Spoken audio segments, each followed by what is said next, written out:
ठीक है नीरज, रोक रही हूं मैं आपको। एक और बड़ी खबर आ रही है, लोक जनशक्ति पार्टी की ओर से, जहां चिराग पासवान की जगह उनके चाचा के लोकसभा में पार्टी के संसदीय दल के नेता बनने के बाद हलचल और तेज हो गई है। पशुपति कुमार पारस ने अब एलजेपी राष्ट्रीय कार्यकारी की एक बैठक बुलाई, वहीं चिराग पासवान भी अपने घर पर बैठक कर रहे हैं। अब सवाल यह है कि क्या चाचा की बात मानकर चिराग पासवान उनके साथ बने रहेंगे या फिर वो कोई और कदम उठाते हैं।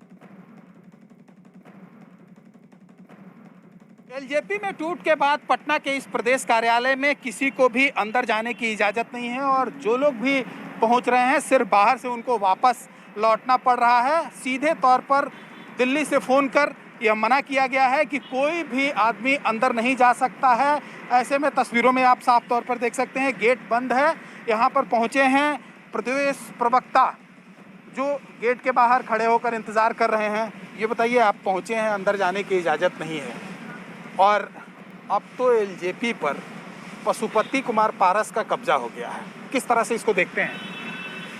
कब्जा नहीं, कोई अब षड्यंत्र करके कब्जा कर ले तो ये पार्टी आदरणीय स्वर्गीय रामविलास पासवान जी के द्वारा बनाई गई पार्टी थी और जो तमाम जो अगर कोई कहता है कि बेटा को विरासत में दे दिया गया है तो चिराग पासवान जी तो अपना ताकत का एहसास करा दिए। जो वर्तमान मुख्यमंत्री है, बिहार में सत्ताधीन पार्टी थी और उनको 70 सीटों से 42 सीटों पर ला करके छोड़ दिया, तो एक ताकत है, उनके साथ वोटर खड़ा है।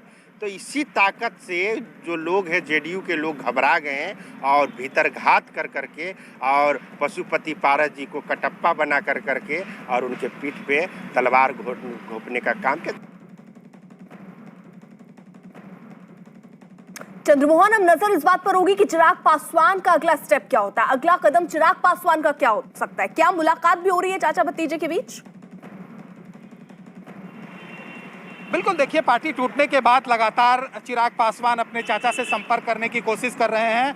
कल वो घंटों जाकर उनके घर में इंतजार किए लेकिन मुलाकात नहीं हो पाई क्योंकि बात इतनी आगे बढ़ गई है कि शायद अब पशुपति पारस के लिए वापस लौटना मुमकिन नहीं है। हम अभी मौजूद हैं पटना के इस एलजेपी के प्रदेश कार्यालय में। सबसे बड़ी बात यह है कि कल से दिल्ली से एक फ़ोन आया और उसके बाद किसी के भी अंदर जाने पर रोक लगा दी गई है और जो खासकर चिराग के समर्थक हैं, चिराग पासवान के समर्थक हैं, वो बाहर पहुंचते हैं, गेट खुलवाने की कोशिश करते हैं, अंदर जाने की कोशिश करते हैं, लेकिन उनको अंदर जाने की इजाज़त नहीं है। अमर आज़ाद यहाँ पर पहुँचे हैं जो प्रदेश प्रवक्ता भी हैं और चिराग पासवान के साथ खड़े हैं। तो ऐसे में हम इनसे जानने की कोशिश कर रहे हैं कि आखिर ये इजाज़त कब तक नहीं मिलेगी अंदर जाने का।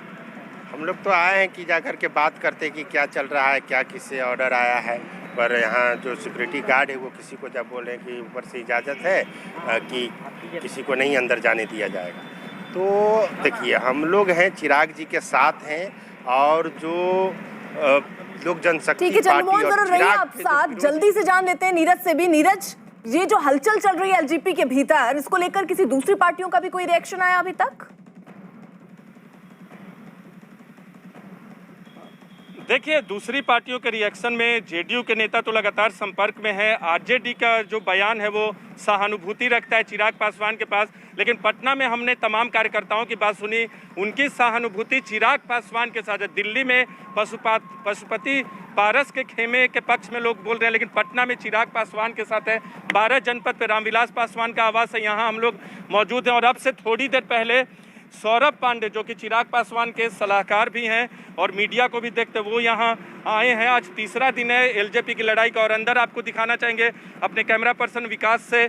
आपको सामने गाड़ी दिख रही होगी चिराग पासवान की। चिराग पासवान इसी गाड़ी से कल पहुंचे थे पशुपति पारस के घर और इस वक्त अंदर एक बैठक चल रही है। एक दो दूसरे कार्यकर्ता भी पहुंचे हैं। तो चिराग पासवान अपनी आगे की रणनीति बना रहे होंगे। आज की तारीख में एलजेपी के अध्यक्ष वो हैं, लेकिन आगे कैसे अपनी दावेदारी पार्टी के अंदर रखते हैं, क्योंकि पटना में जिस तरह से कार्यकर्ताओं के बारे में कार्यकर्ताओं से हमने सुना कि चिराग पासवान के पक्ष में वो बोल रहे थे।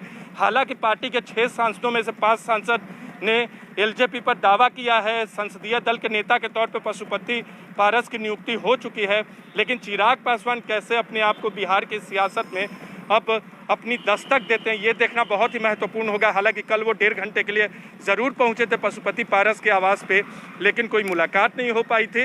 लेकिन राजनीतिक राजनीतिक कदम क्या आगे बढ़ाते हैं, ये अब चिराग पासवान बिल्कुल, पे यानी निर्भर है। देखना होगा कि अब क्या